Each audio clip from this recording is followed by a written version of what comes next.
Hello students, आज हम लोग क्लास 12 के यूनिट 2 का जो सॉल्यूशन चैप्टर है, विलियन नाम का जो अध्याय है, उस अध्याय से संबंधित कुछ व्यंजकों की व्युत्पत्ति करेंगे, कुछ बातों को प्रूफ करेंगे, सिद्ध करेंगे।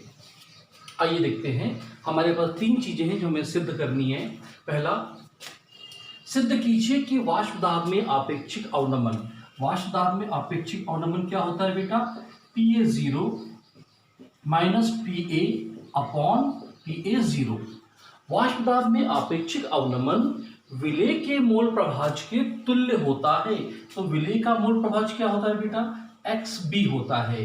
तो वाष्प दाब में आपेक्षिक अवनमन विलेय के मोल प्रभाज के तुल्य होता है, ये हमें सिद्ध करना है। ठीक है। दूसरा, सिद्ध कीजिए कि वाष्प दाब में आपेक्षिक अवनमन मतलब PA0 minus PA upon PA0।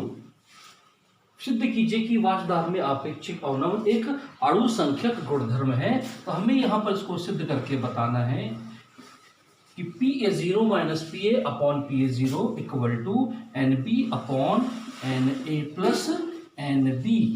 ये हमें सिद्ध करके दिखाना है।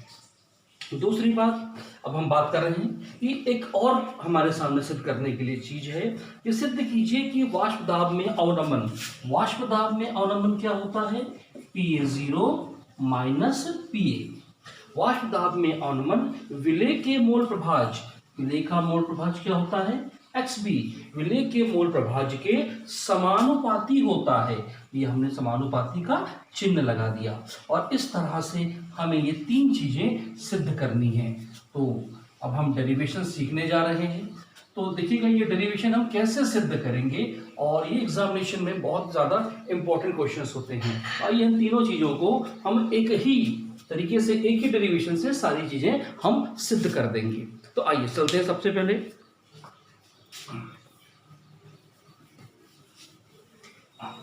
हमने पिछले वीडियो में राउल्ट का नियम पढ़ा था और राउल्ट के नियम से हमने एक डेरिवेशन निकाला था और उस डेरिवेशन से हम शुरुआत करेंगे और उससे फिर हम आगे ले जाकर के सारे डेरिवेशन को सिद्ध करते जाएंगे।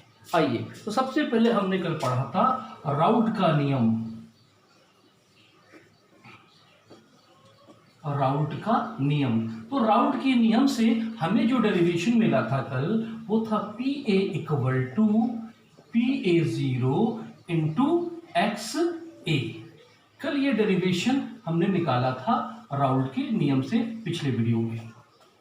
चलिए, तो ये हमारे पास राउल्ट के नियम से हमने इसको सिद्ध कर रखा हुआ है। अब यहां से हम आगे बढ़ना शुरू करेंगे। किसी द्विअंगी विलयन के लिए, किसी द्विअंगी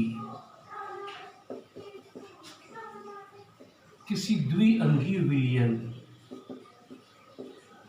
के लिए, द्विअंगी विलयन मतलब होता है जिसमें केवल 2 घटक होते हैं, एक विलेय और एक विलायक। तो किसी द्विअंगी विलयन के लिए XA plus XB equal to होता है 1। मतलब विलायक का मोल प्रभाज और विलेय का मोल प्रभाज दोनों का योग 1 होता है।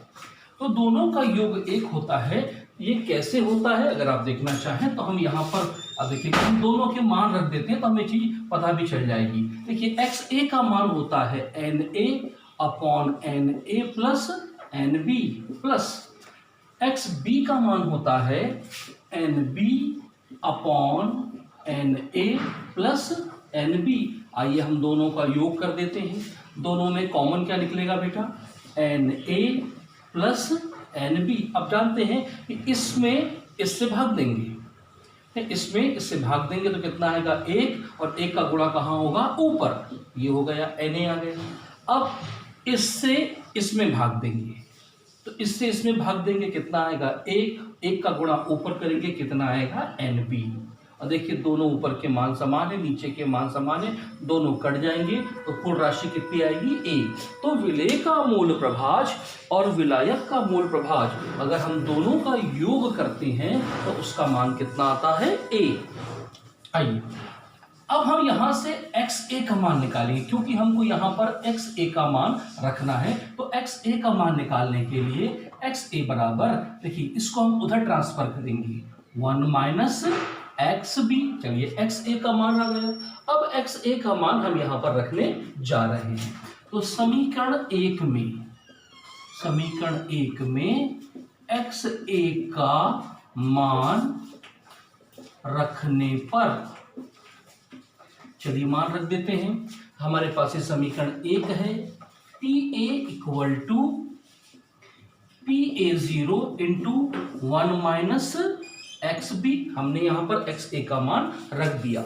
अब इसका गुणा अंदर करेंगे तो हो जाएगा P A equal to P A zero minus P A zero into X B. अब बेटा इन दोनों को हम इस बराबर के चिन्ह के इस तरफ ला रहे हैं, इसको इधर लाएंगे और इस पी ए को इस बराबर के चिन्ह के उधर भेजेंगे। तो क्या हो जाएगा हमारे पास, हम गौर करते हैं, ये उधर जाकर क्या बन जाएगा, P A zero minus P A equal to P A zero into X B. अब आप देखिए हमने क्या किया है, हमने इसको उधर भेज दिया है, तो P A zero minus P A आ गया और ये दोनों को हमने इधर ला लिया, तो हमें ये सिचुएशन मिल जाएगी। अब बेटा हम यहां से पी ए जीरो को भगा रहे हैं, तो क्या होगा हमारे पास में, P A zero minus P A upon P A zero, ये कहाँ जाएगा, नीचे आ जाएगा और बचेगा एक्स बी। अब याद करिए आप लोग, ये क्या था, ये था वाष्प दाब में आपेक्षिक अवनमन और ये कौन है, विलेय का मोल प्रभाज। तो वाष्प दाब में आपेक्षिक अवनमन विलेय के मोल प्रभाज के बराबर होता है, ये बात हमने सिद्ध कर दी और ये आ गया आपका समीकरण नंबर 2। चलिए अब हम सिद्ध करने जा रहे हैं कि वाष्प दाब में आपेक्षिक अवनमन एक अणुसंख्यक गुणधर्म है। तो चूंकि हम जानते हैं एक्स बी बराबर होता है N B upon N A plus N B, तो आइए एक्स बी का मान रख देते हैं वहां पर। तो हमारे पास आ जाएगा P A zero minus P A upon P A zero equal to N B upon N A plus N B. और अब आप देखिएगा कि वाष्प दाब में आपेक्षिक अवनमन विलेय के मूल प्रभाज पर निर्भर करता है, सीधी सी बात है। ये हमारे पास समीकरण नंबर 3 आ गया। तो वाष्प दाब में आपेक्षिक अवनमन विलेय के मूल प्रभाज पर निर्भर करता है, इसलिए ये कैसा गुण हुआ, एक अणु संख्यक गुणधर्म हुआ। आइए अब हम तीसरी बात को प्रूफ करने जा रहे हैं, तीसरी बात को सिद्ध करने जा रहे हैं।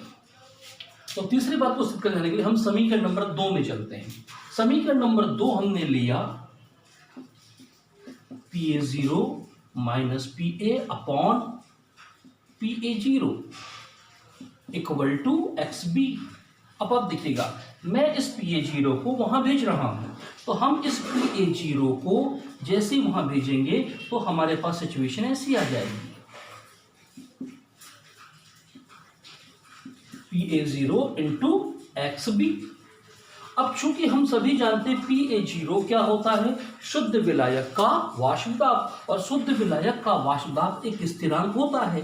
तो चूंकि पी ए जीरो बराबर एक स्थिरांक होता है, अब ये एक स्थिरांक होता है और जब कभी भी हम स्थिरांक को हटाते हैं तो समानुपाती का चिन्ह वापस आ जाता है। तो हम यहां से इसको हटा रहे हैं तो समानुपाती का चिन्ह वापस आ जाएगा, P A zero minus P ए समानुपाती एक्स बी। इसका मतलब क्या हुआ, इसका मतलब ये हुआ कि वाष्प दाब में अवनमन विलेय के मूल प्रभाज के समानुपाती होता है। देखिए हमने सारी बातों को प्रूफ कर दिया